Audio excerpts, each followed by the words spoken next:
Thank you, Chairman.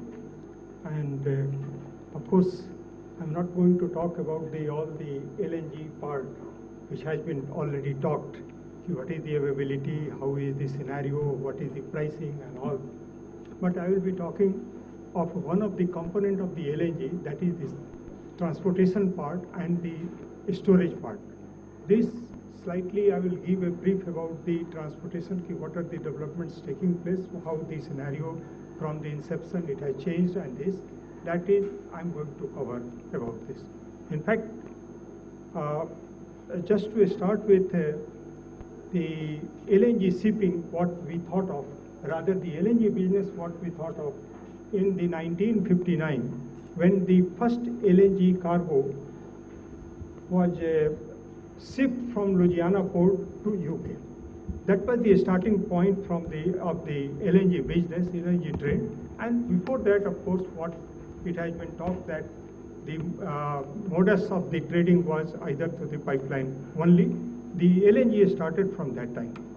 Now, seeing the success of it, the two more cargoes were made in 1963, and which up to 27,000 cubic meter and onwards, because that was utilized for supply from the Algeria to the France and the European countries, and onwards we went on making more and more LNG trade, and subsequently the LNG business went, the transportation business went ahead, and the shipping we went on making more and more ships of the higher capacity.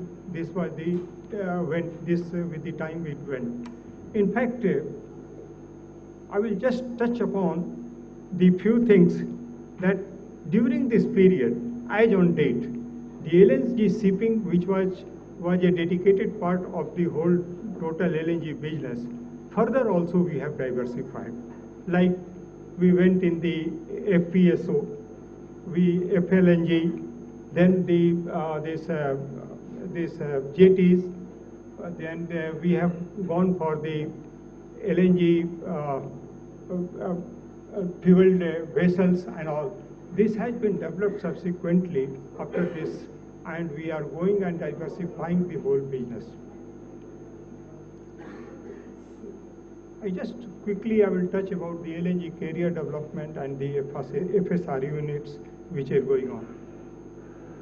In the LNG shipping, I will just like to highlight that from the 1963, we started with the small vessels, capacity of the small capacity, and from 2005, we went up to the capacity of 266, which we call it Q-Max. Q-Flex and Q-Max. Q-Flex is of 2015, 1000 cubic meter, and Q-Max is 266,000 cubic meter. We have also gone for side by side the small cargoes. Also, we develop small LNG vessels for the small areas trading and the coastal trading, like coastal trading and all this. We have also gone for the new generation of propulsion system, MEG and tri-fuel. During this period, one of the components which used to be very important in this LNG carrier is the boil of gas.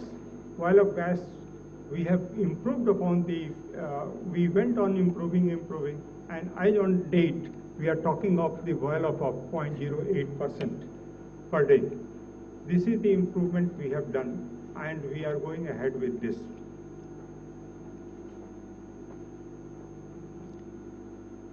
Of course, the design of LNG vessels, we have got up to 185,000 metric cube, and there, of course, the overall, what are the dimensions, what are the details, this is given here. And before this, just I would like to highlight only few things on the technical part, that from the inception when we went, we have developed certain technology for the LNG vessels. The starting was that this spherical type, which was developed by the Moss Rosenberg of Norway, that was the most prominent from that. And subsequently, another technologies were also developed. That was the prismatic type, which was developed by IHI Japan, and the GTT, which is gas transport, developed this membrane type NO96. Then Technigas developed this Mark III.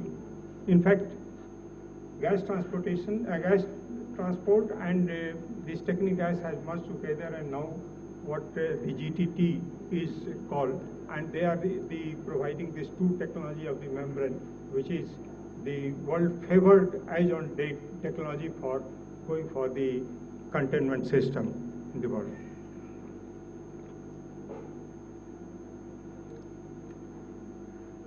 This is the vessels which is being made for the small size cargo under 16,500 meter cube, which has been shown. What is the size and what is the low cost, and it is suitable for the river trading. Bunkers, I told you, it has been diversified from the LNG ship. Now we are talking about the bunkers, and the bunker is becoming popular. This is the bunker and wharf for the Indian waterways, which can be utilized. The design adopted from the traditional oil barge, and the draft we are talking of 2.7 meters. We have also diversified, and now we are going in a big way for the ethane carrier in the line of same LNG. And earlier the ethane carrier used to be very small, but now we are going for the cargo of 90,000 cubic meter.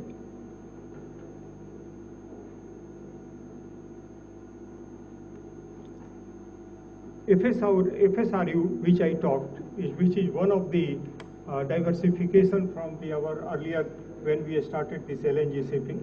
These FSRUs are becoming more popular as very practical alternative to the conventional onshore regasification terminal. They offer the specific advantage: easier permitting, regulation as per the permissions and all. This is much easier because it is offshore. The lower construction cost, shorter development time. It can be developed in the 12 to 18 months, whereas the conventional onshore terminal takes 3 to 4 years to develop about. And the second thing, it can be moved from one place to the other place. This is one which I have not mentioned here, but this can move from one place. Suppose if I don't require this at this place, I can plan it to install it to some other place, which is possible in this case. Since the first floating regasification terminal, Gulf Gateway, began operational in 2005, 15 FSRUs have been implemented after that. 12 FSRUs are currently under the constructions. Market analysis forecast has on date that 32 large scale FSRUs in the next 10 years will be constructed.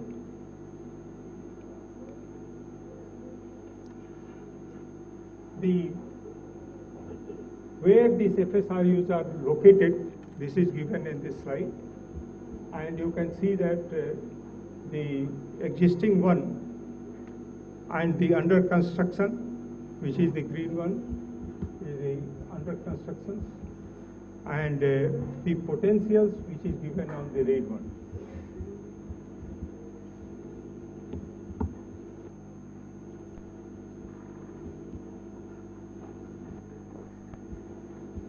This is one of the size of the FSRU, which is 263,000 capacity, ordered by MOL and GDF Suez. In the summarizing this FSR unit, I would like to say that the various sizes are available. even the ships, LNG ships can be converted into, if it is not required, it can be converted into the FSR unit. Location flexibility, easy maintenance, easier permitting, lower construction costs, shorter development time, proven solution, and every sea condition it can sustain. Land storage, in brief I will talk, because I have talked about the membrane technology, and this land storage, whether at the production, LNG production unit, or at the regasification, both places, the storage which we are using, this has got normally the two technology which are being followed. One with the 9% nickel, which is either it can be single containment, double containment, or full containment, where we use the 9% nickel, and or the membrane type, which it is a membrane, and the of course the construction for the supporting it with the structural pre-stressed concrete.